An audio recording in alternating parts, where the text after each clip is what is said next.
From the Free Press, this is Honestly, and I'm Bari Weiss. A year from now, America is turning 250 years old. And so we're throwing a year-long celebration of the greatest country on earth. The greatest? Yeah, the greatest. I realize that's not a popular thing to say these days. Americans have a way of taking this country for granted. A Gallup poll that was released earlier this week shows that American pride has reached a new low. And the world at large, which is wealthier and freer than it has ever been in history, thanks in part to American power and largesse, often resents us. And I get it. As journalists, we spend most of our time finding problems, exposing them, shining light in dark places. It's what the job calls for. But if you only focus on the negatives, you get a distorted view of reality. As America hits this milestone birthday, it's worthwhile to take a moment to step back and look closely at where we actually are and the reality of life in America today compared to other times and other places. And when you do that, you see that reality is pretty spectacular. Could Thomas Jefferson and the men who gathered in Philadelphia, who wrote down the words that made our world, we hold these truths to be self-evident that all men are created equal, that they are endowed by their creator with certain inalienable rights, and that among these are life, liberty, and the pursuit of happiness. Could they ever have imagined what their Declaration of Independence would bring? The Constitution, the end of slavery and the defeat of Hitler, astonishing wealth and medical breakthroughs, Silicon Valley, the most powerful military in the world, the moon landing, Hollywood, the Hoover Dam, the Statue of Liberty, well, that was a gift from France, actual liberation, a thing we gave France, Humphrey Bogart and Tom Hanks, Josephine Baker and Beyonce Knowles, hot dogs, corn dogs, American Chinese food, American Italian food, the Roosevelts and the Kennedys, the Barrymores and the Fondas, Winston Churchill, his mom was from Brooklyn, in case you didn't know, the Marshall Plan and Thurgood Marshall, Star Wars, missile defense shields, baseball, football, American football, anyway, the military-industrial complex, freedom of religion, UFO cults, television, the internet, the pill, the Pope, the automobile, the airplane, and AI. Also, jazz and the blues, the polio vaccine and GLP-1s, the UFC, and Dolly Parton. The list goes on because it really is truly an endless one. Ours is a country where you can hear 800 languages spoken in Queens, get in the car, drive 2 hours, and end up among the Amish in Pennsylvania. We are 330 million people, from California to the New York Island, gathered together as one. And each of those 330 million will tell you the same thing, that ours is not a perfect country, that it has many flaws and many sordid things in our past. But we also suspect that most of those 330 million would agree passionately that their lives would not be possible without this country. So for the next 12 months, leading up to America's 250th birthday, we're going to toast to our freedoms here at the Free Press. We're going to do it on the page, on this podcast, and in real life. And of course, we're doing it the Free Press way, by delving into all of it honestly and fearlessly. The bad and the good and the great, the strange and the wonderful and the wild. And today, on America's 249th birthday, we're kicking off this year-long event with none other than Akhil Amar. Akhil has a unique understanding of this country and of our Constitution. He's a Democrat who testified on behalf of Brett Kavanaugh. He's a member of the Federalist Society, but he's also pro-choice and also anti-Roe. And these seeming contradictions, I think, make him perfectly suited to answer questions about the political and legal polarization we find ourselves in today. Akhil is also a historian, a scholar, and a constitutional law professor at Yale. He is the author, among other things, of the brilliant book, The Words That Made Us, which explains how a small set of documents birthed an entirely new world. Akhil also hosts the podcast America's Constitution, and you might also recognize his name from his work in The Atlantic. Today we talk about the unique history and the set of genius figures that created this country by writing our founding documents. We talk about the state of that country 249 years on. We talk about the American legal system and what this country means to him. why he loves it, why I love it, and why we think you should love it too. Stay with us.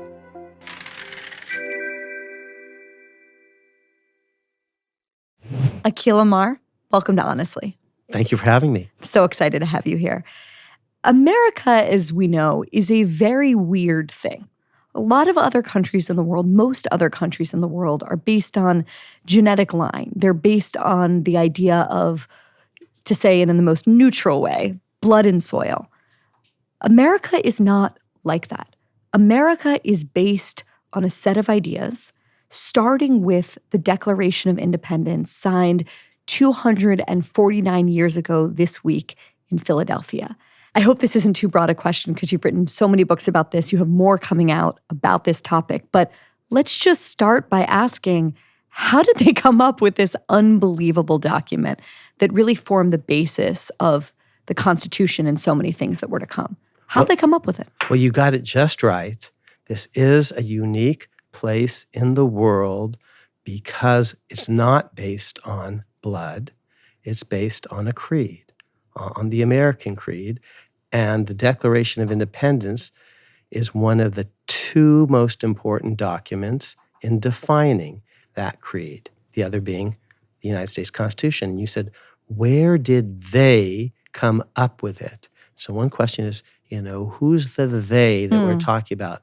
Now, many in our audience will just say, oh, Jefferson. It's Thomas Jefferson. He contains multitudes. He's a they in himself. And I basically think he was non-binary, yes. that's wrong. It comes from the Continental Congress as a group, but within that group, there's a 5-person drafting committee, and right alongside Jefferson, and this is actually very important, right alongside Virginia's Jefferson is Pennsylvania's Ben Franklin and Massachusetts's John Adams. And America declares its independence from Britain on July 2nd. On July 2nd, the Continental Congress votes that these united colonies are and of right ought to be free and independent states. And by the way, they're independent even of each other. It's a league. It's like the NATO or the EU. So we, 13 colonies, although New York is a little late to the party. They're going to hop on in a couple of weeks after early July. But we declare our independence. These 13 united colonies declare our independence, and 12 of them are in the room on July 2nd. But now we want to give reasons to the world. Let facts be submitted to a candid world because we think we're justified in doing this because there's probably going to be a war, and we want to say here we're not looking for a fight, but if pressed, we will fight, and here's why, because here's what's at stake. Here's what we believe, here's our creed, and here's what the British have done that's not fair to us, the grievances. And then, so you said, where did it come from? Not just from Jefferson, but Franklin from Pennsylvania and Adams from Massachusetts. And where are they getting this from? From all of America, which has been in conversation over the preceding couple of years, especially ever since the intolerable acts of 1774. Everyone in America is talking to each other about what the Brits have done that's wrong. And in every colony, they're bottom up organically. There are documents that are emerging from local grand juries, city councils, colonial assemblies, generating texts that say, this is what we believe, and this is why the British are not treating us well. And what Jefferson and Franklin and Adams do is basically kind of collate, curate, cut and paste, distill, and we call that the Declaration of Independence. So the core argument of this brilliant book that you've written, and that I sort of refer back to whenever I'm looking, frankly, for inspiration for myself and for an understanding of the role bluntly that newspapers can play in, and newspaper editors and writers can play in shaping a world. Your core argument, which you've just sort of referenced, is as much as we associate Jefferson with the Declaration of Independence or Madison with the Constitution, that they were a reflection of all of these conversations that were happening. And yet one person did hole himself up in that house in Philadelphia and write the first draft, and that was Thomas Jefferson. Why Jefferson and not Franklin or any of the others? Because the war has broken out in 1775, April 1775. The battles of Lexington and Concord have broken out. 100 people die in these skirmishes. And then it's June of 1776, 1,000 people die. So there's already a fighting war. Mm-hmm. The Brits, already have lots of boots and troops on the ground in Massachusetts. Now, Massachusetts can't go it alone. It's going to need the support of everyone in the continent. And the most important colony is Virginia. It's the biggest. At the time, remember that Virginia includes what's now West Virginia. It includes what's now Kentucky. It has claim to what's now all of Ohio. That's northwestern Virginia. It hasn't yet ceded, that part. So it's a huge colony. It's in the middle of the continent. Massachusetts can't go it alone. It needs a partnership, and it especially needs Virginia. Now, you say, fine, why Jefferson among all the Virginians? Well, it's not going to be Washington. He was in the Second Continental Congress, but he's been tapped to be the general of the Continental Army. And there's a reason why. He's a Virginian, and the Virginian needs to go up to Massachusetts to show solidarity with the Massachusetts folks, and he does, okay? And he's not really quite, an orator or a great pamphleteer. Who in Virginia is like the best writer, the most poetic and powerful? And that would be a then obscure 30-something, young 30-something fellow named Thomas Jefferson. One final point. John Adams is really the guy who's the most energetic. He's the Atlas of independence. He's and his cousin Sam are the leaders of the Massachusetts rebellion, and he's got to get everyone on board. And he comes down from the Boston area down to Philadelphia, and he lines up everything, and he's on every committee because we got to line up troops. We got to start putting out feelers to foreign countries to see whether they'll support us. We need to start creating a navy. There's so much work to be done. And Adams is on every committee. He's doing all this work, and he has to bring everyone else along, okay? But if he had known that everyone is going to pay attention to this declaration, this document, he would have wanted to actually write the thing.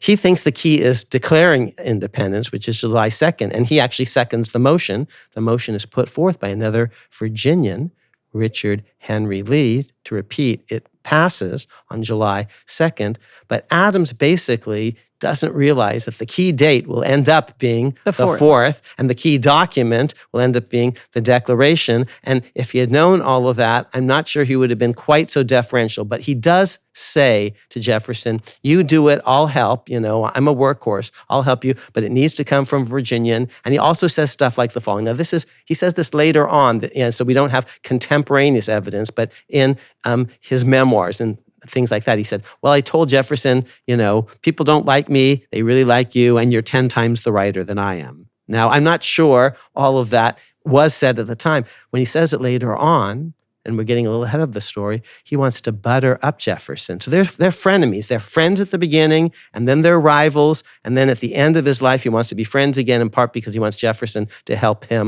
his son, John Quincy Adams. So unless there's contemporaneous evidence of something, trust but verify. Okay, so when we think about that core line, the line that even if you had the worst civics education in the country, we hold these truths to be self-evident, that all men are created equal, that they are endowed by their creator with certain inalienable rights. It makes me cry to even say it. So yes. Beautiful. written by a man, or at least first drafted by a man that has hundreds of slaves, I think 600 over the course of his life. How does he understand the contradiction of that? Like the idea that a person would write those lines and then go back to, a house full of slaves. Like, how did they understand the contradiction in their moment? He was a dreamer, a utopian, a poet. He writes soaring prose. In his heart, he knows that slavery is totally wrong. And he didn't invent slavery. He didn't create it. He kind of inherits slaves and debts that are connected to slaves, who are collateral for all sorts of loans that his father-in-law has basically thrust upon him. He gets the assets, but he also has the liabilities. He didn't create the whole thing. He knows it's wrong. How do we know that? Oh, because he says it in every way imaginable, and he never makes excuses for slavery itself, the way other people later in American history say, oh, it's a good thing. People aren't equal.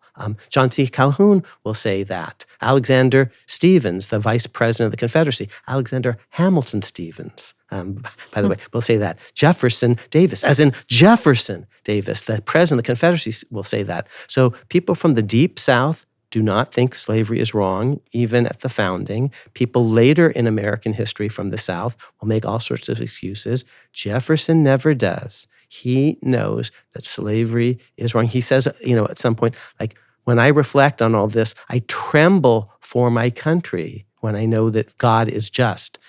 As a young person, he's actually imagining, even after the Declaration, ways of trying to limit slavery, prohibit slavery in the West, for example. We're going to call that the Northwest Ordinance. That's Jefferson's baby. Oh, and he's a reformer in so many other ways. He's a utopian.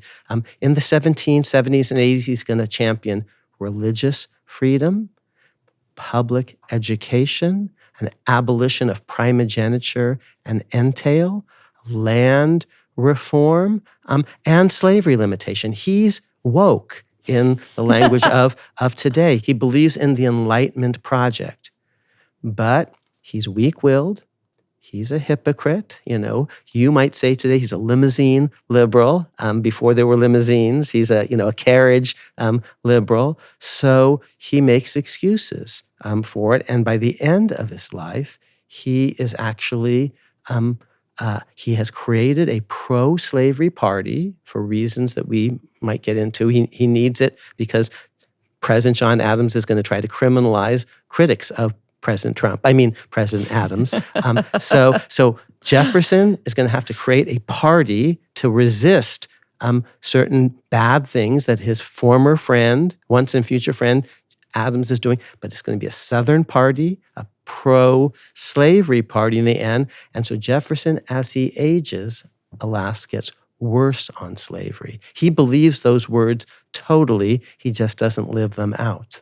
When the Declaration is signed on July 4th in 1776, it fascinates me to hear you say that Adams didn't really think of that as the thing. Was that kind of the consensus view? Like, oh, great document, moving on. Or did people at the time understand that this was sort of like tilting the world on its axis? Here's what we do know. On July 3rd, John writes Abigail, his wife. She's back in Massachusetts. And he says, for centuries to come, people will mark July 2nd as the day that changed the world. There are going to be fireworks and parades and games. And, so he thinks actually he's already done it. And yes, he didn't propose the motion. That was Richard Henry Lee from Virginia. It had to come from a Virginian, but he seconded the motion. So he thinks it's going to be huge. He writes to friends, he said, who in the history of the world has ever been able to create new constitutions for a new world? And he's thinking about state constitutions. Thomas Paine in January 1776 says, we have it in our power to begin the world anew. Not since the days of Noah have humans had this opportunity? So they are audacious folks. They think they're doing something that no one quite has done. But he doesn't realize that the document, declaration, is going to be the key document. What does that tell us about the importance of words to history, but maybe particularly to American history? That it's not the action of the vote that is remembered, but it's the words that are remembered. And it's also a reminder that what happens afterwards is important. If you look at newspapers in 1776, the Declaration is a big deal. It's splashed across the front pages or the front 2 pages, there's some complexities there, of all the newspapers in America, hundreds of them.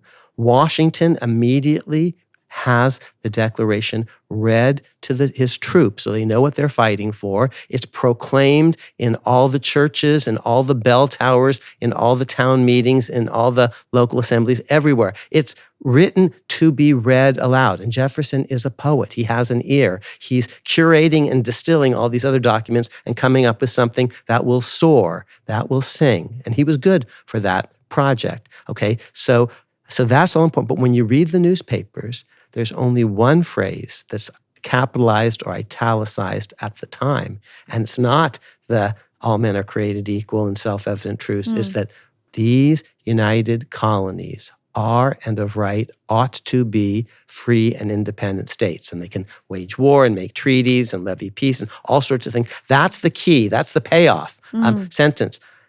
Why then do we focus on that other language so much? Because later generations of Americans, beginning with blacks in the 1770s, pick up on that language. Lincoln is going to make it central. I'll just, say another thing that I hope, because you and I are very patriotic Americans, brings tears to your eyes. And he's saying this about something that happened in July 2nd, 3rd, and 4th, 1863, the Battle of Gettysburg. And to commemorate that, Lincoln says, in 1863, in November, 77 years ago, so that's 1863 minus 87, that's 1776, our fathers, not just Jefferson, but all of them, brought forth upon this continent a new nation conceived in liberty and dedicated to the proposition that all men are created equal. That's the phrase that he plucks out as the key. And before that, Elizabeth Cady Stanton in the Seneca Falls Declaration of 1848, the first women's convention kind of in the world, actually riffs on the Declaration. She composes a document called the Declaration of Sentiments, and she says, we hold these truths to be self-evident that all men and women are created equal. So later generations of Americans take this text, and use it to expand the application of the principles that are there. And glom onto a certain thing, because they read it every year. Adams was right. There's going to be hoopla every year. He was wrong. He thought it would be the 2nd. It was going to be the 4th. Well, how do you fill it up? Okay, with hot dogs, and roller skates and parades and all sorts of stuff. But you want a little bit of a ceremony, and the ceremony becomes reading the Declaration aloud, but people for their own purposes, blacks early on, and then Elizabeth Cady Stanton for women's rights, Abe Lincoln in the Civil War, actually emphasize this phrase, which wasn't the key necessarily to the Declaration at the beginning. One final point, and this is why it's so important that we actually give honor, especially to Franklin and Adams, alongside Jefferson. And when you go to the Capitol Rotunda and you see John Trumbull's painting of the Declaration, the 3 of them are kind of front and center. Yes, Jefferson has his hands on the quill, but where the diagonals cross in that painting, in the very center is John Adams's breast. And there's, Benjamin Franklin, who's like the most famous person in the New World, an American Einstein, the American Prometheus. He's right there too. Why do I keep mentioning them? Because Pennsylvania is key. It's a big state in the middle. And Massachusetts is key. It's kind of the driving force of all of this. And immediately after the Declaration of Independence, state constitutions start to get written. And in those state constitutions, remember, that's what they want. They want to govern themselves. There are declarations of rights, bills of rights in the state constitution. Here's what Pennsylvania says. And it's drafted in August 1776. And the same space as the Declaration of Independence, what we call Independence Hall. And here's what it says in its state Bill of Rights. All men are born free and independent, or free and equal, are entitled to basic rights. And Franklin's the presiding officer. Massachusetts is going to adopt a constitution in 1780. John Adams is kind of the architect of the thing, the superintendent, and it says all men are born free and equal. And that's going to lead those texts to abolition of slavery in the north of the Mason-Dixon line across America. So you've heard a lot about the 1619 Project. It's affiliated with the New York Times. I know you know. I know something about it. I know a thing or two about the New York Times. Okay, the world had always had slavery. Asia, Africa. 1619 is when slavery comes to the New World, and the Old World had slavery almost everywhere. It's in the Bible, and the Old World had the idea of freeing slaves. It's in the Old Testament. Mm-hmm. It's in the New Testament. It's in Ben-Hur. It's in A Funny Thing Happened on the Way to the Forum, the Zero Mostel character. Freeing slaves, individual slaves getting their freedom.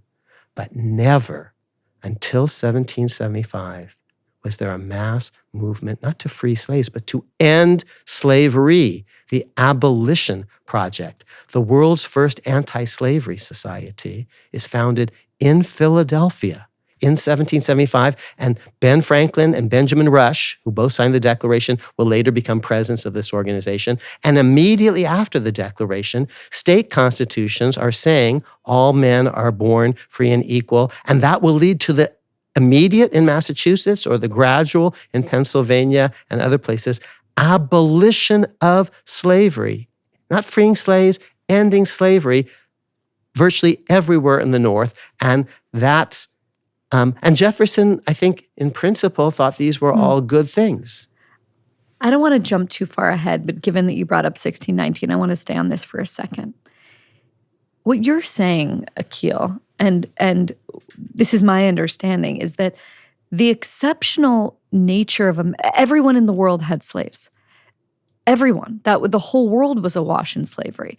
The thing that made America exceptional was the ending of it. And yet, in our own time, that distinction feels like it's been erased or lost.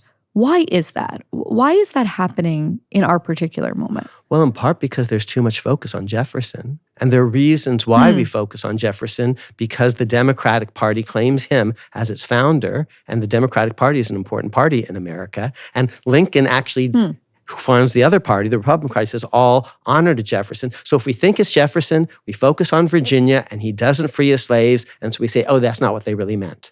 Okay, so, but that's why I keep emphasizing, no, it's not Jefferson. It's also Franklin. It's also Adams. And the North has a different understanding of these words, and they take it seriously immediately. They don't have as many slaves. It's easier for them to do that. It's, harder to persuade slaveholders to give up what they, have, their property, their way of life. And there are many fewer slaves in Massachusetts, so it's easier for them to abolish slavery. There are fewer in Pennsylvania. They were hoping that Virginia would go along, and as late as 1833, Virginia came close to adopting gradual emancipation. So one problem, we're paying too much attention to Jefferson, and that's why getting the story straight matters. That's why I'm trying in my work to offer a national narrative that gets the facts right. And the facts are, it's not Jefferson alone, it's America. And the facts are, there's not one America. You could say there are 13,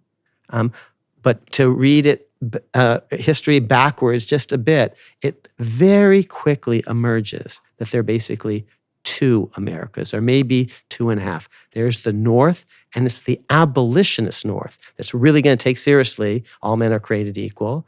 And there's the South that doesn't quite take that seriously. Virginia is caught betwixt and between. Virginia doesn't understand that it's just totally Southern. Because remember, at the time, it includes what's now West Virginia, which is anti-slavery, was now Kentucky, which never secedes. Actually, it's where Lincoln is born. Was now Ohio, which was free soil from the beginning, thanks in part to Jefferson, because he pushes a thing called the Northwest Ordinance that prohibits slavery north of the Ohio River. That's initially part of Virginia. And the language of the Northwest Ordinance saying no slavery will become word for word for word the 13th Amendment, Lincoln's 13th Amendment. So the two reasons, and then I'll give you one final one. So one is we're paying too much attention to Jefferson. Second is we think America is an it, it's actually a they, and we're not seeing that the North is moving away from slavery and the South isn't.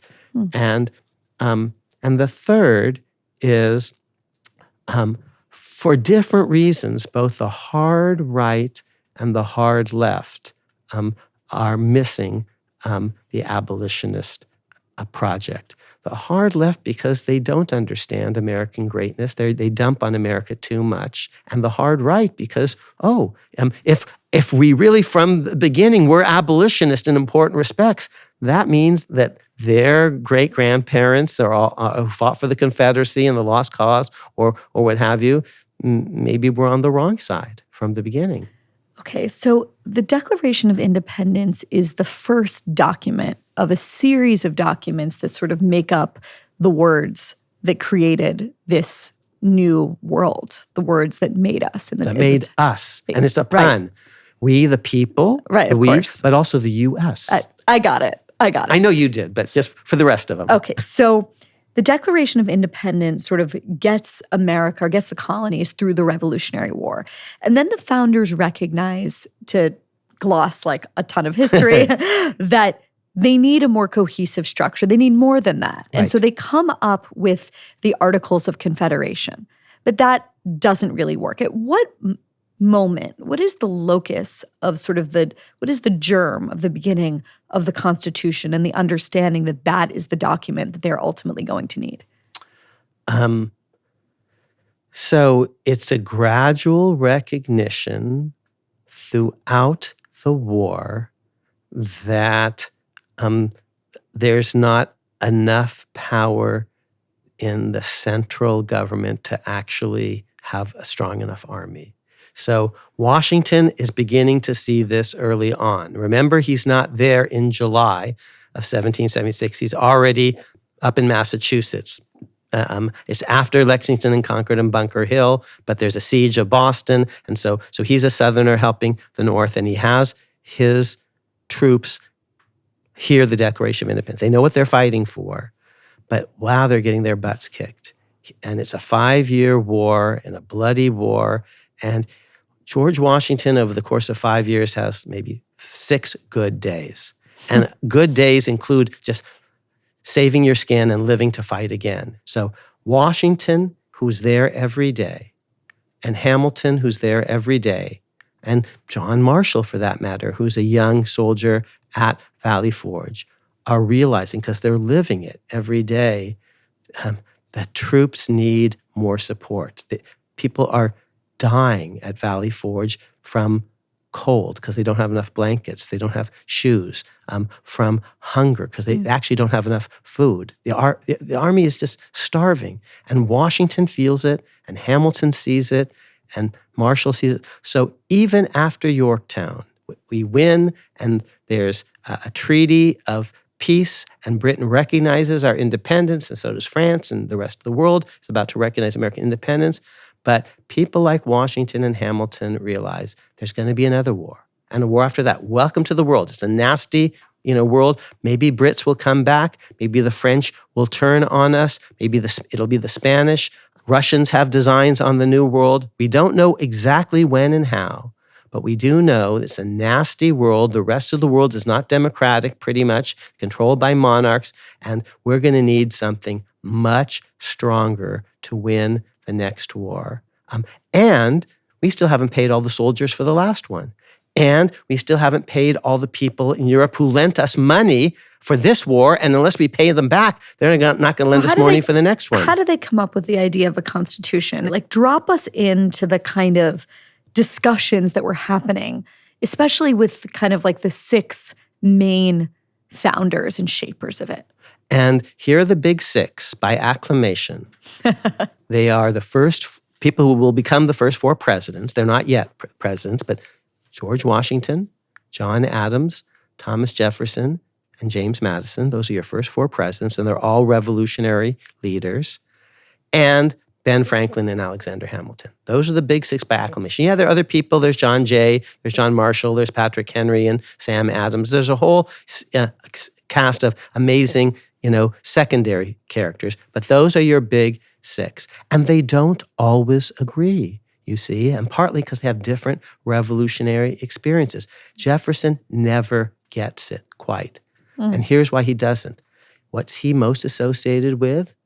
The Declaration of Independence that talks about free and independent states with an S. They're independent even of each other. It's a league. It's a treaty. It's a confederation, okay? So he never quite gets it, and he's not at the fighting end of the American Revolution. He's off in Paris, drinking wine and chasing women.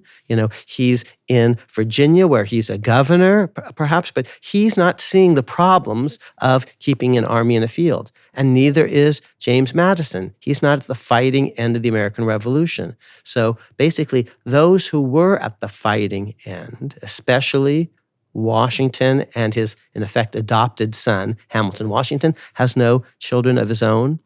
Hamilton, doesn't really have a father who's around. So the two men kind of adopt each other. They bond.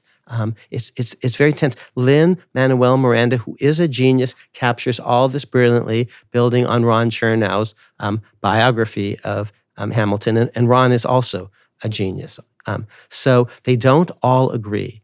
But just in a nutshell, Washington and Hamilton understand that we need a stronger financial system. We need an army and a navy because you can't do without it.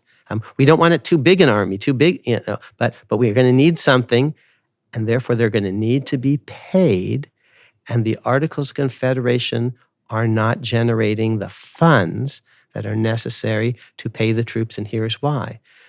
The articles say each state should pay, depending on its ability to pay, its population, its wealth.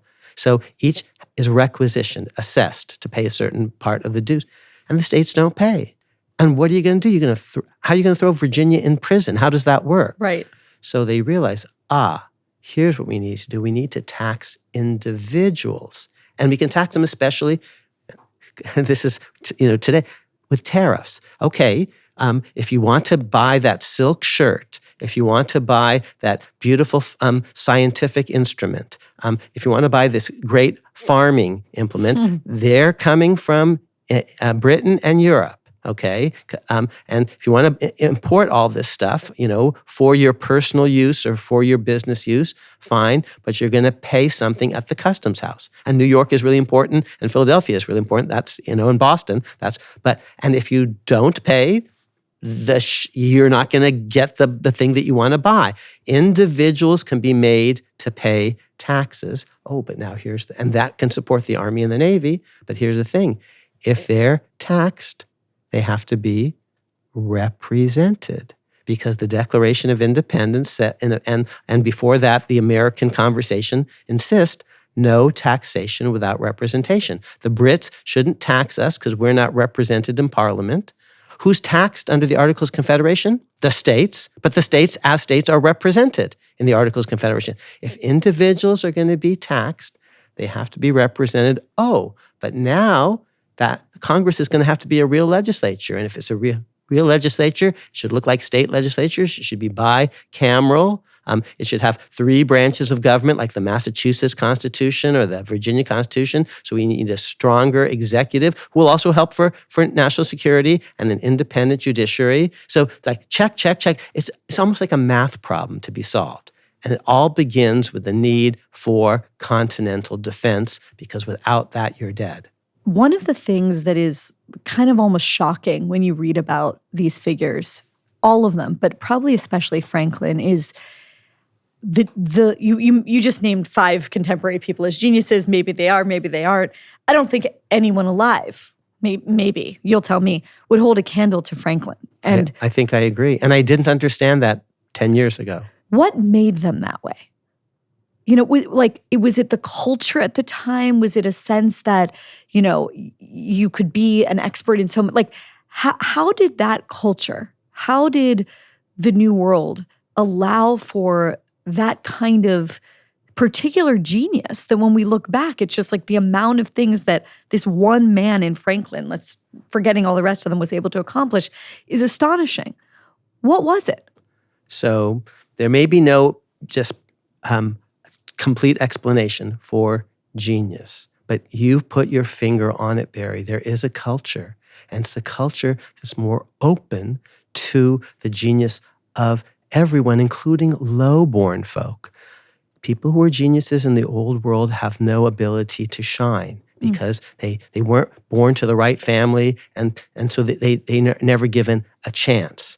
And it's a hierarchical system in which, for example, in Britain, if you didn't go to Oxford or Cambridge, you're nothing, and only certain families go there. So Ben Franklin is the son of a candle maker. He's the product of the second marriage. I think there's 17 kids in all, and he's 10th or something like that. He's just a natural genius. This isn't true of all of his siblings, but he's astonishing. But the culture enables him to actually go out on his own and make himself self-made. And it's also a world in which actually there's not such severe specialization of labor that you can't kind of be a bit of a generalist, okay? So he's a scientist. He has all these experiments with electricity. Oh, but he's a business person. He creates actually a media empire. He would be Rupert Murdoch today. He begins just, lowest of the low as just a printer's assistant, but he's able basically to own not just, his own printing press, but a whole bunch of other printing presses. Oh, so he's a business genius. He's a scientific genius. And then he eventually enters politics. Oh, and he's a great philanthropist. He's going to create libraries and volunteer fire companies and philosophical associations. So it is a culture that's more open. It has less specialization of labor. So Jefferson's a polymath. He's an architect and an artist and a musician and a poet. So it's an Enlightenment world that's a little bit more open. And there's this opportunity, and they see it. That's why they say, no one since the days of Noah have had the chance that we have in this place and this time. A couple of other things. Hamilton, how does a bastard, orphan, son of a whore and a Scotsman. Right. So he's born out of wedlock. He's born in the middle of freaking nowhere, but he's a total genius, and his genius is different than Jefferson. Jefferson doesn't understand banks and armies and taxes and administration. These are not Jefferson's virtues. This is what you need to create a powerful government. Hamilton understands all these, Jefferson doesn't. Jefferson's values are actually old world aristocratic. Oh, he paints. Oh, he sings. Oh, he plays. Oh, he's an architect. Oh, he's an artist. Oh, he's a poet. But, those things actually don't protect you against the Brits or the Spanish or the French or the Russians. So, but Hamilton, his genius is identified, and he's allowed to rise. And Washington spots him and says, that's a smart guy. I want that guy on my staff. Washington himself is slightly higher born, but he'd be like lower gentry in the Jane Austen kind of pecking order. He's not a lord, like Lord Bartram or whatever in Mansfield Park or something like that. He's not like Lady Catherine de Bourgh or whatever. I'm a huge Jane Austen fan. So it's a culture that's open to talent. One of the things that I learned from your book that I was just blown away by is Franklin's creation of what you could call the original American meme. And I'm talking about the snake that probably many, many people have seen, the join or die snake of the 13 colonies cut up. Tell us a little bit about that, because I found it to be a fascinating example, not just of Franklin's, like a kind of genius that I didn't even know he possessed, but then also I think it's a great example of one of your core arguments, which is the way that the American conversation is not just happening among the big six, but is happening among normal people that are consuming media and newspapers at the time. Explain the snake and the power that it came to hold. So I had no idea 10 years ago how impressive Ben Franklin was. I thought, he's a kind of kindly old gent or something. He's Walter Cronkite or Santa Claus, I had a kind of fuzzy feeling about him, but nothing more. He is a scientific genius, understanding that static electricity and lightning are the same phenomenon. Okay, that actually what a lightning bolt is electricity, and that's what the experiment is all about, trapping it in a Leyden jar. So he's like Edison and Einstein. He has a brilliant mathematical mind. I want your audience just to go on the internet, look up Franklin's magic square. This is like Rubik's Cube. It's astonishing. He comes up with a 16 by 16 grid using every number from 1 to 256 once and only once.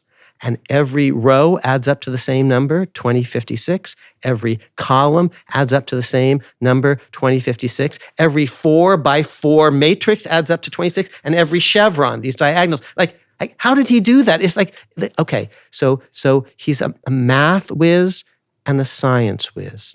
He's a business whiz. Okay, and he has all these self-help books and this newspaper empire, but he's got interpersonal skills. He can talk to anyone, high or low, but he's a democratic genius. He understands how to reach fellow.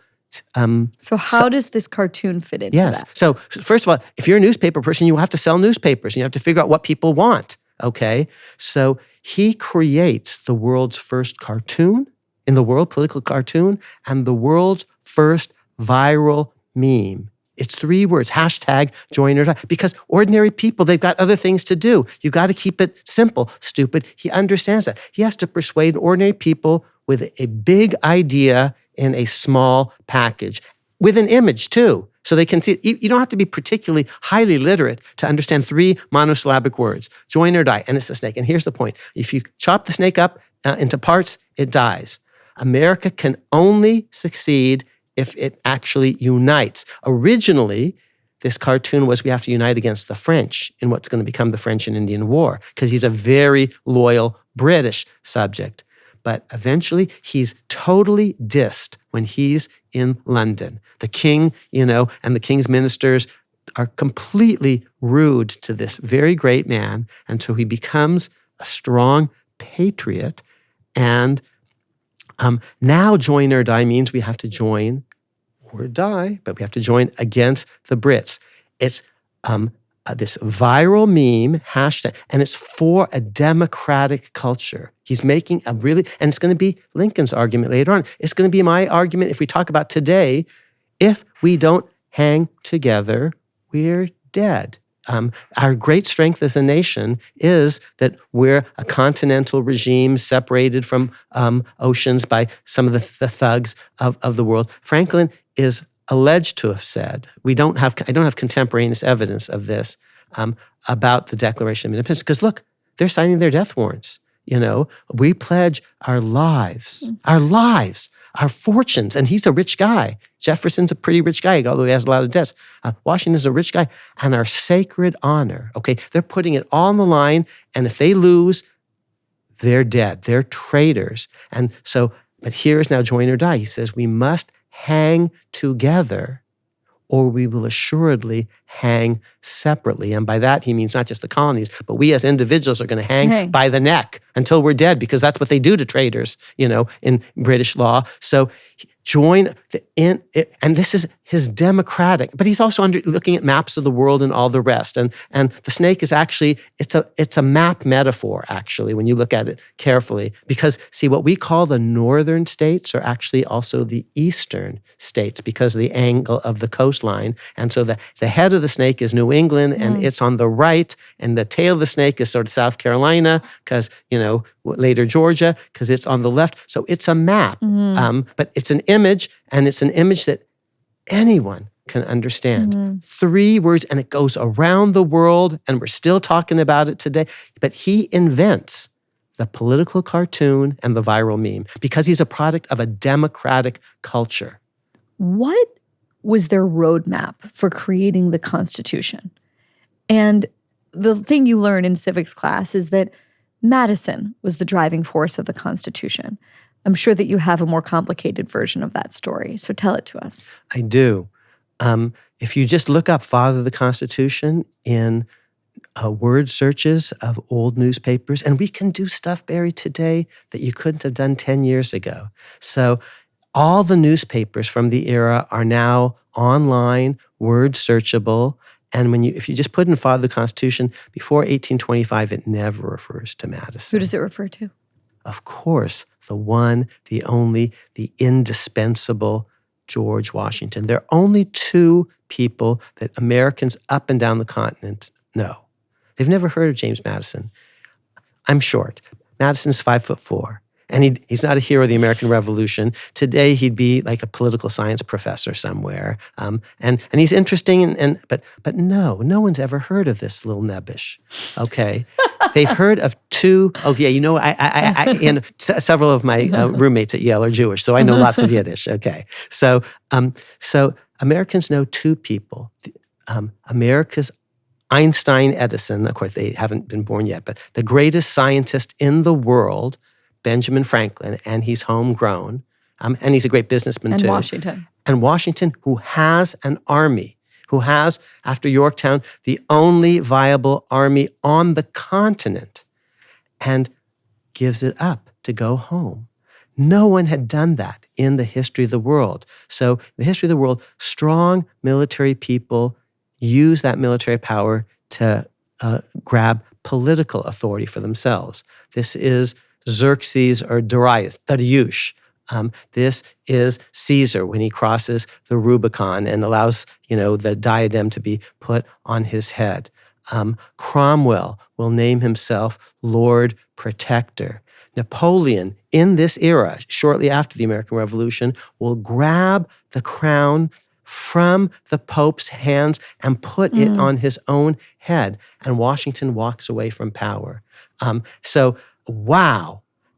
And now his country needs him, and he has to be begged to come back. And Madison's contribution is begging Washington to preside at Philadelphia. But who presides? Not Madison. It's Washington. He presides by acclamation. It meets in Philadelphia. And, of course, that's Franklin's turf. But he's old. So who actually nominates Washington to be the presiding officer? It's Franklin, a bow, a tip of the, and the two work together. But Washington has the energy. Biden. Oh, excuse me. Franklin is just a little too Freudian slip there. A little too old. Okay.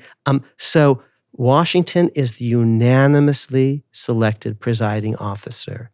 He gets everything he wants in the Constitution, and the two big new things are a really strong central government and a very strong president, because he and everyone else knows if the Constitution is ratified, he'll be the first president. And people ratify the Constitution only, many of them, the fence-sitters, because Washington and Franklin are vouching for it, and they know that if it goes into operation, Washington will steer the ship of state, will helm it. Every single person, every elector votes for Washington for president. Every elector votes for Washington again for president, and he walks away. He's the indispensable man, meaning if lightning strikes Washington on the way to the Philadelphia Convention, maybe no Constitution. Wow. If Franklin is indispensable, maybe another way. If he had opposed it, if America's two great figures were on the opposite sides, maybe no Constitution. But Franklin backs Washington at every moment because he knows he can't quite lead. He's too old, and he trusts Washington. They worked together to win the American Revolution. Franklin at the diplomatic table, Washington on the battlefield. And Madison is nobody. And here's another way of putting it. Madison has ideas for the Constitution. Every one of his distinctive ideas loses. And what wins is basically generic state constitutions. So why is Madison remembered? Because he helps co-found a party that will become the dominant political party in America, Jackson's party, which becomes the modern Democratic Party. And so the Democratic Party has had an incentive forever to talk about Jefferson and to talk about Madison, and they're getting too much credit. And because Madison has some real contributions, I'll lay them out. But let me just first say, most of the Constitution is actually generic American state constitutions. Pick the best features of every state constitution, put them together, and you get the U.S. Constitution. And the two things that are different are a hugely powerful president, chief executive, and that's Washington's idea, not Madison's. Madison has no clue about executive power, which is why the Capitol burns to the ground on his watch as president. He doesn't understand executive power. And a really, really powerful central government. These are Washington's two must-haves. A bicameral legislature, all the states have that, say Pennsylvania and Georgia. 3 branches of government, a separate executive, a separate judiciary. The states have that. So these are not distinctive Madisonian ideas. Here's what he proposes, that the Senate be based on population rather than equal state representation. He loses. He wants the president's veto to be part of a collective committee with judges as well as the president exercising the veto, a thing called a council of revision. He loses. He wants the federal government to have an absolute veto on all state legislation. He loses on that too. And other things as well. So it's not Madison's Constitution. I'll say it one other way. There are 55 people at Philadelphia at one point or another. 12 states show up, Rhode Island doesn't. In 5 different delegations, they vote by state. In 5 different delegations, Washington has one of his assistants, okay, like his law clerk, his aide de camp. For New York, that's Alexander Hamilton. For Virginia, that's Edmund Randolph. For South Carolina, that's Charles Coatsworth Pinckney. For Pennsylvania, that's Thomas Mifflin. For Maryland, that's McHenry. So there are only 12 states. He's got a guy in 5 of those. He smiles and people vote yes. He frowns and people don't know. He doesn't even have to say stuff. But who writes the account of the Philadelphia Convention that we use today? Well, that would be James Madison, and he publishes it only after everyone else is dead. And he's not cheating that much, but of course he's going to tell the story through his eyes. So of course he's going to loom pretty large in his narrative of the Philadelphia Convention, which is the most complete narrative we have. So he writes the story, okay, and everyone else is dead. And he does have a whole bunch of ideas, although he loses on a whole bunch of things. He will co-found this political party that will become one of America's 2 dominant parties in America. Here's the case for Madison. He persuades Washington to show up. He backs Washington pretty much at Philadelphia. In the ratification process, he and Hamilton work to get the Constitution ratified. We call that the Federalist Papers. In the first Congress, in part pushed by Washington, he's going to actually help push through a Bill of Rights. He's a big believer in religious freedom, along with Jefferson. He partners with Jefferson, who's going to be the rising star. Akhil, how much of this is about the genius and the particularity of the words in our founding documents? And how much of it is the character of the leaders at the time and sort of the character of the culture? There's that famous Learned Hand speech from like 1944. I think it's called The Spirit of Liberty. And I don't have the whole thing memorized, but there's this beautiful part where he talks about if the spirit of liberty, and I'm going to butcher it, like dies in the hearts of men and women, there's no law, there's no court, there's no constitution that can save us. In other words, is the exceptional thing about America the fact that we had a leader in Washington and our first president who walked away from power? Or is the thing that makes America exceptional the documents that we've been spending this time so far talking about? I am not a fan of everything Learned Hand said, but I totally agree with the idea that in the end, the spirit of liberty has to live in the hearts of the people. That's what your podcast is all about. That's what the whole 250 project is about, is reminding Americans actually what our creed is. Because if Americans don't know that creed and don't live that creed, if it doesn't abide in their hearts and minds, then the whole project dies. Because every generation has to renew itself. So my answer is, it is the culture. That culture created and then picked, these people. Because these people didn't anoint themselves. They're not like Charles, and I'm not a huge fan of Charles, who gets to lead just because he popped out, of some woman's womb, in the right order at the right time. No, and this is from Monty Python, a mandate to rule derives from the masses, not because some watery tart lobbed a scimitar at you. Because he's saying something about, I pulled Excalibur, from, the Lady of the Lake or something, and I pulled it from the stone or something like that. The Lady of the Lake gave me this. No. So a culture creates these people and then picks them. And by the way, Washington wouldn't have been a good diplomat, and Franklin wouldn't have been a good general, and only Hamilton knows how to run a financial system. It not only picks them, it puts them in the best slot rather than picking a scientific nitwit to be in charge of our healthcare policy, for example, and that's bad on us. You see, because there are smart people that we are producing and we're not putting them in the right slots, and that's on us. Abraham Lincoln, 80 years later, no country, in my view, has ever produced anyone as amazing as Lincoln and then put him in power at just the right time. So that it has to be something not just about these people, but about a culture, and the culture has to be refreshed. Every generation, we have to remember who we are, who these people were, what they did right, what they did wrong. Sometimes they agreed, sometimes they disagreed. We need to know our story. Now, Barry, you're Jewish.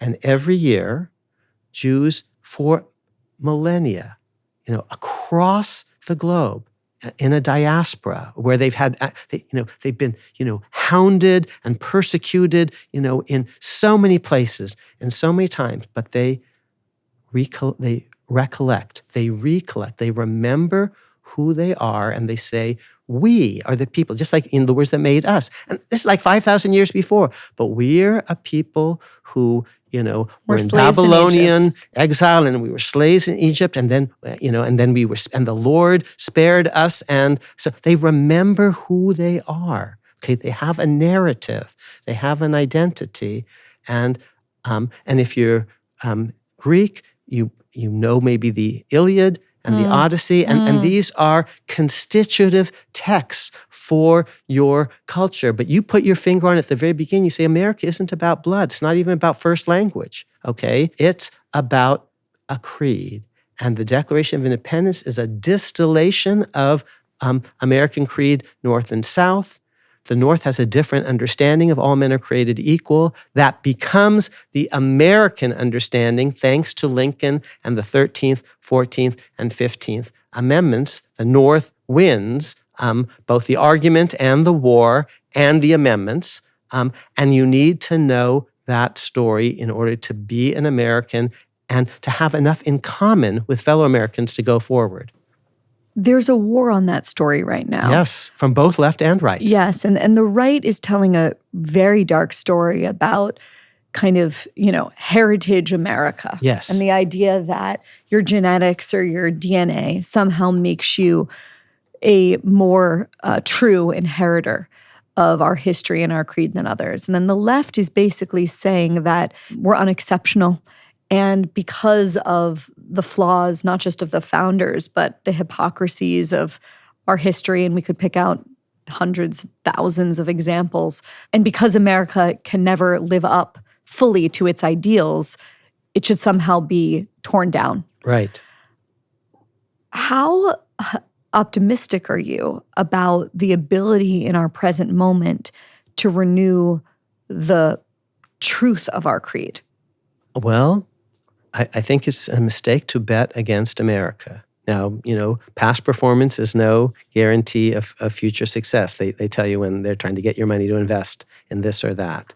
And there was a civil war, but America is an exceptional nation. We've gone from nothing to being the most powerful nation the world has ever seen. And the internet and other things have put a lot of pressure on institutions. So it's enabled kind of cranks on the left to have more power and cranks on the right to have more power and to be able to coordinate with each other kind of more directly. But what you and I and lots of others are trying to do is, hold the center. We believe in American greatness, and we won't sweep under the rug, many of the flaws. But we think that, especially if you look at the Constitution and not American history, which has ebbed and flowed, the Constitution has gotten better over time. We've made amends for the sins and the omissions of the founders. I think that could still, happen, but we need to know the story, okay? Because you need to know the script in order to understand where you fit into, like what's the meaning of life? Why am I here? But if you have a script, if you kind of know who came before you, who you are, then you have a little bit of a sense of what you're supposed to do for the next generation. And that's why the 250 Project is so important. I'm so grateful to you for doing this, because it's an opportunity week after week, through program after program, to help Americans kind of understand who we are. And we're better than what the hard left says, which was that we're not exceptional, we never did anything great. And part of our greatness is acknowledging slavery and the other lapses, which we've talked about very openly, you and I today. And we're way greater than what the hard right thinks, which is this is a project only for white people, or only for people who were born of citizen parents, or only for people of a certain religion or a certain ethnicity. You've been around a little bit longer than me, not by much. Your parents are immigrants from India. Have you ever in your adult life felt I'll just speak for myself, felt the kind of fear about where we could be heading that a lot of people are feeling right now? Oh, sure. Like when? All the time, because I'm out there criticizing officials in all sorts of ways, and some of them are thin-skinned and powerful. Oh, and John Adams was thin-skinned and powerful as president. He was generally a pretty good guy. So this happens to people in power. So you don't feel like this is an exceptionally precarious moment? The way that I think a lot of people do feel that way. I think it is an exceptionally precarious moment, but so was the 1850s, so was the 1770s, so was the 1780s, so was the 1790s, and what ultimately was a peaceful transition of power from Adams to Jefferson. So the historian in me says, yeah, wow, I'm living in interesting times, but so have a lot of other people.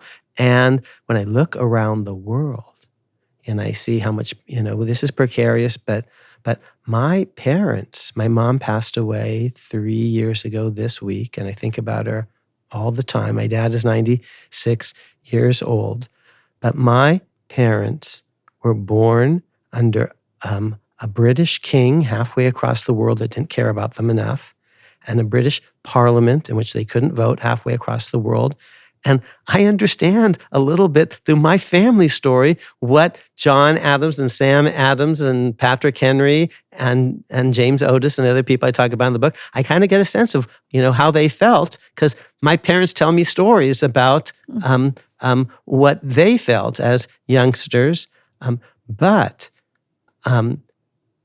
today, India is not perfect, but it's self-governing in a way that it wasn't when my parents were born. And I believe that's in part because of the United States Constitutional Project, because of the legal, political, military, cultural, social, and economic successes of the American Constitution that, especially after World War II, helped generate democracies across much of the world. Now they're struggling. We are at risk of backsliding here. But you look at the world in 1776, there are basically two self-governing societies that have been somewhat enduring, Switzerland and Britain, and that's about it. The Dutch are in the process of losing theirs. That's it in the world. There's not self-government in China or Russia or Eastern Europe or Western Europe. There's an absolutist tyrant who sits on the French throne. Now, he's going to help the Americans in the end, but he's not a Democrat, small d. Republican, small r. So, and now you look across the planet by population and landmass, democracies are, prevailing in at least half the planet, pretty much. And that's because of the success of the American constitutional project. We should not give up on this lightly. We should fight for it in every way. People risked their lives, their fortune, their sacred honor for this project. Lincoln died for it. Millions of people have risked their lives, from John Lewis and Martin Luther King, through Lincoln and the founders. So we should not give up on this project. It's an admirable project. It's not a perfect project, but part of what makes it admirable is that it is amendable and we can fix things. So I do not share the bleak view of American history of the 1619 project or of the Howard Zinn project, which has been very influential among a lot of young people today, my own kids and their friends. And neither do I believe this hard right idea that this is a project only for a select few. Earlier in this conversation, we talked a little bit about what is, I think, one of the great themes of our era, which is institutional crisis and the crisis of trust in institutions that we all sort of used to believe in. The one institution that has largely felt immune by that, and I feel this is changing, and I'm curious if you agree, are the courts, which have felt like at least the courts are sacred. At least the courts are, institutions that we can all agree with and trust. Do you feel that that's the case? Are you worried about the integrity of the courts? And by the integrity, I mean more the public perception of their objectivity and fairness. It is changing for some of the reasons we talked about. Courts have, for much of their history, been under attack, the Supreme Court in particular, but we're at a unique moment. Here's why. In the 1850s, the court, when it sided with the slaveocracy in Dred Scott, was under attack from the left. Lincoln led a charge against Roger Taney's Supreme Court ruling in Dred Scott. And he was right to do so because Dred Scott made stuff up. And so Lincoln led a leftist coalition against a court that had gone off the rails.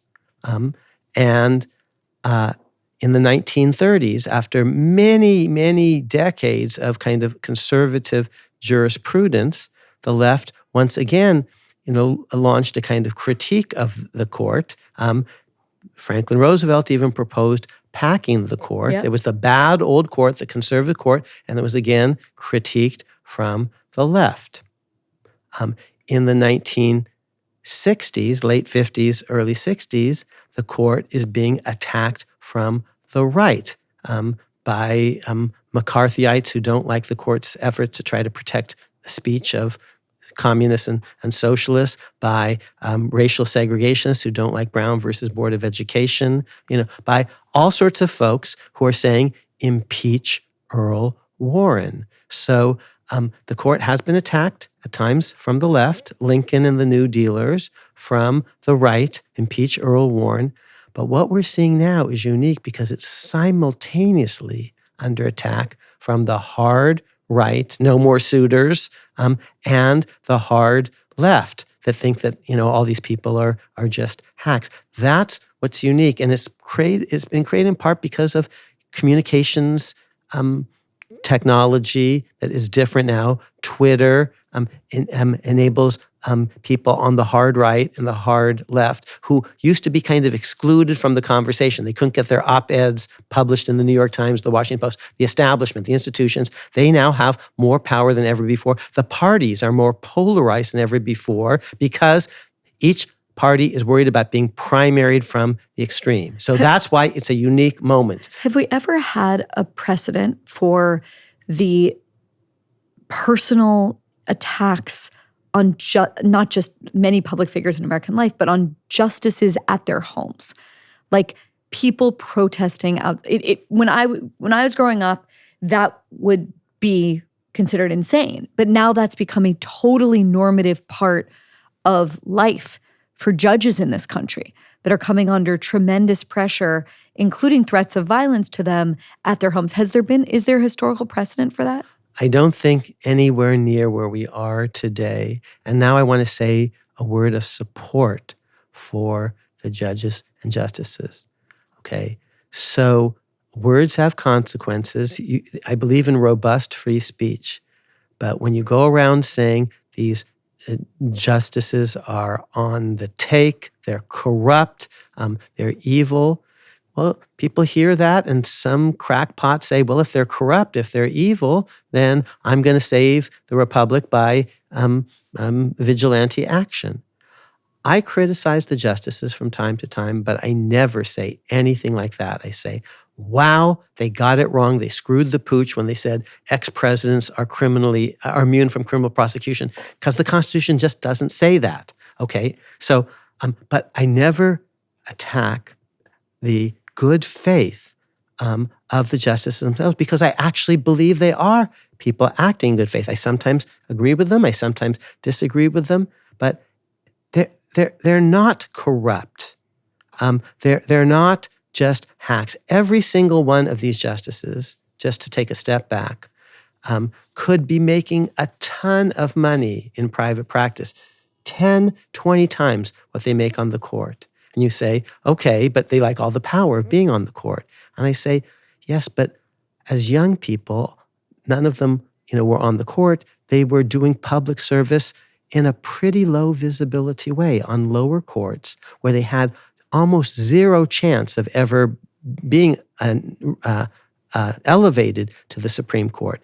These are people in the main who worked very hard at demanding colleges and got into top law school programs and worked very hard in these law school programs and actually began their lives as apprentices within the judiciary. We call them judicial law clerks.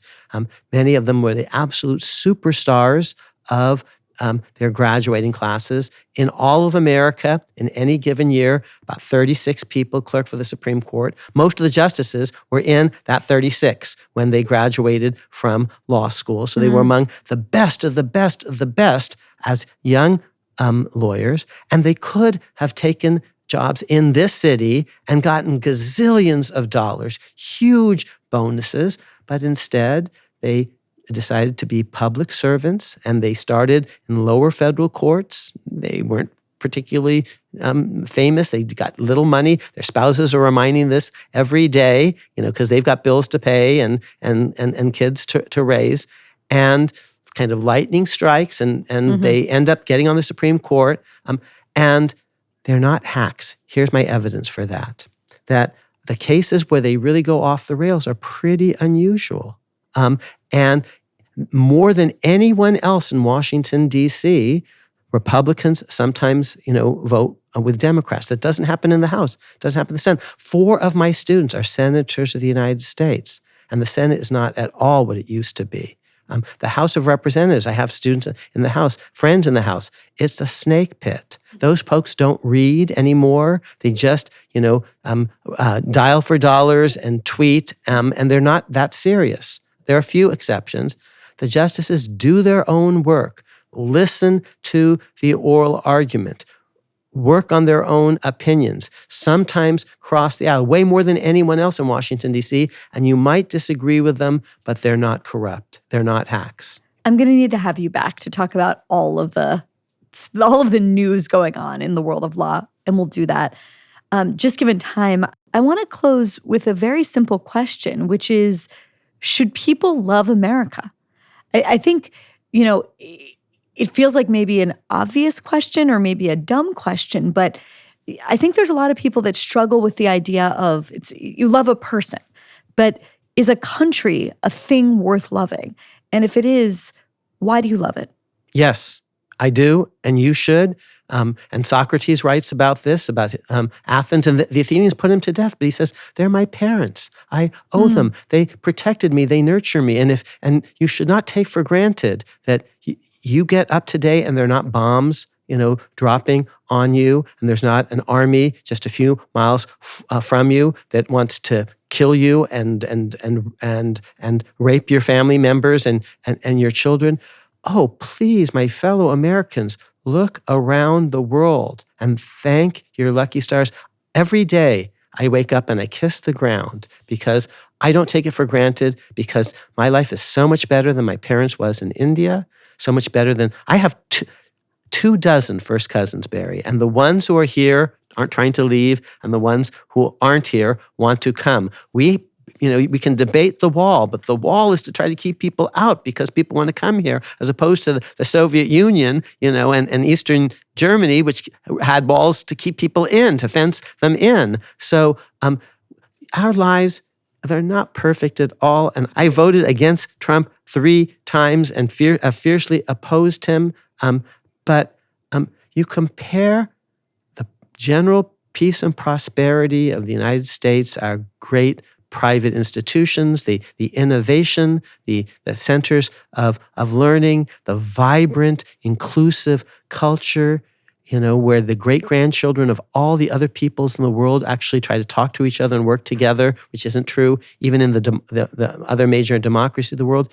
You compare that to people around the planet today. You compare that to a lot of the fate of people in decades and centuries past.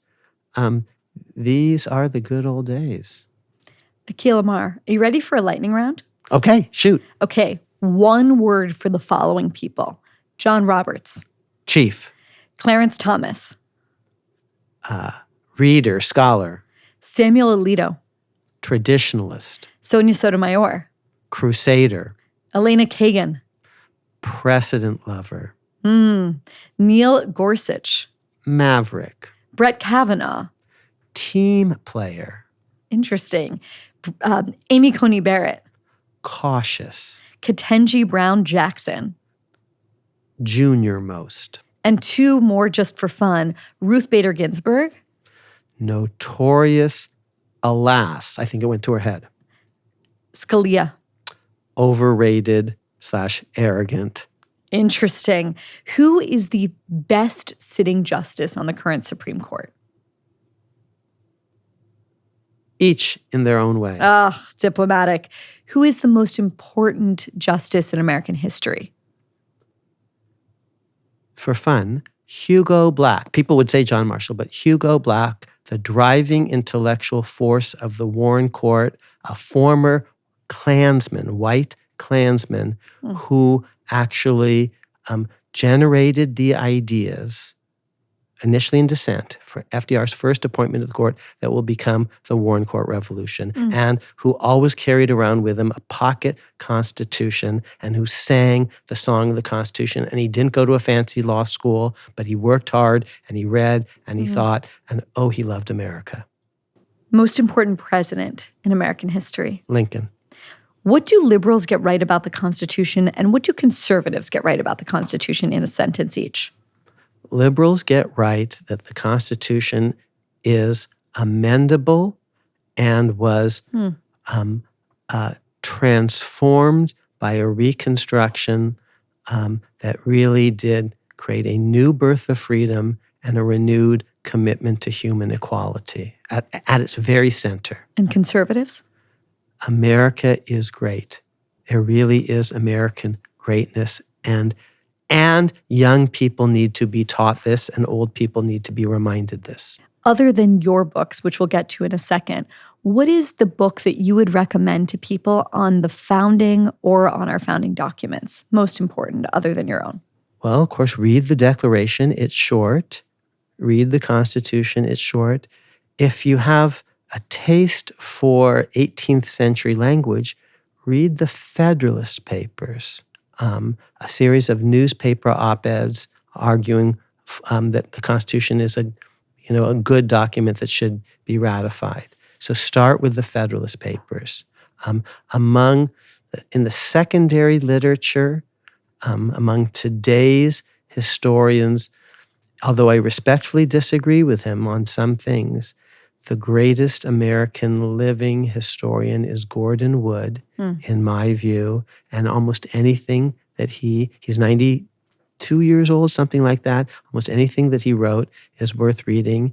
And if you read Howard Zinn, trust but verify, because he gets lots and lots of things wrong. So Matt Damon in Good Will Hunting actually has a huge shout out to Howard Zinn, who in real life was his neighbor, and a kind of snarky scene about Gordon Wood. I would say read Gordon Wood. Akhil, you have a new book coming out this September. You mentioned it, but tell us the title and tell us in a few sentences what it's about. Thank you. Born Equal is the title. The subtitle is Remaking America's Constitution, 1840 to 1920. It's the second of 3 volumes. We've been talking about the first volume, the words that made us, America's constitutional conversation, 1760 to 1840. And the key is that's how we come together, and us, and we do it by talking to each other and listening to each other, and we become a people. And we join, because if we don't join, we're dead, okay? And then the founders die off, and this book tells the story of the next generation that carries the project forward. It's especially, we talked about the big 6 at the founding. Here are the big 4 from 1840 to 1920. Abe Lincoln preeminently. Oh, but now they're going to be women in the story, and they're going to be blacks in the story. So preeminently, Frederick Douglass, Harriet Beecher Stowe, and Elizabeth Cady Stanton. It tells the story especially of those 4. So my big 6 now become the big 4, and they champion an equality project, a birth equality project, a born equal project that reinterprets and reinvigorates the clause that you and I began with, all men are created equal, from 1776. And I get up to 1920, Volume 3 is going to carry the story, if I live long enough, from 1920 to the present moment. It's going to be called, I hope, Earth's Best Hope, which is a line from Lincoln, which is America's Constitution, 1920 to the present. And here's why I'm doing this. And I need, Barry, your help, and you are helping me, and I need the audience's help. I'm not telling the story of Akhil. I'm not telling the story of any one person. I'm telling the story of us, of America. This is who we've been, the good and the bad, the great and, slavery. And over the course of a quarter millennium, from 1760 to the present moment, and someone needs to tell that story because it's what we have in common. We Americans, here's what we don't have in common: race, ethnicity, religion, first language, politics, geography. What we have in common is the Constitution, the Declaration of Independence, the story behind those documents. And I want to tell, basically, the story of America. I won't hide the blemishes, but I will tell a story of genuine American greatness and how each generation, actually in the past, has improved upon what it inherited. And so this is like every year when Jews remember who they are as a people over millennia and understand that if they don't carry forward the project, then it dies, because every generation actually has to understand the generations that came before and think about the generations to come. So this is, if you're a Tolkien fan, The Two Towers. It's the middle of 3 volumes in this trilogy. Born Equal, Remaking America's Constitution, 1840 to 1920. Akhil Amar, I cannot wait to read it. Thank you so much for joining me today. Oh, thank you for inviting me.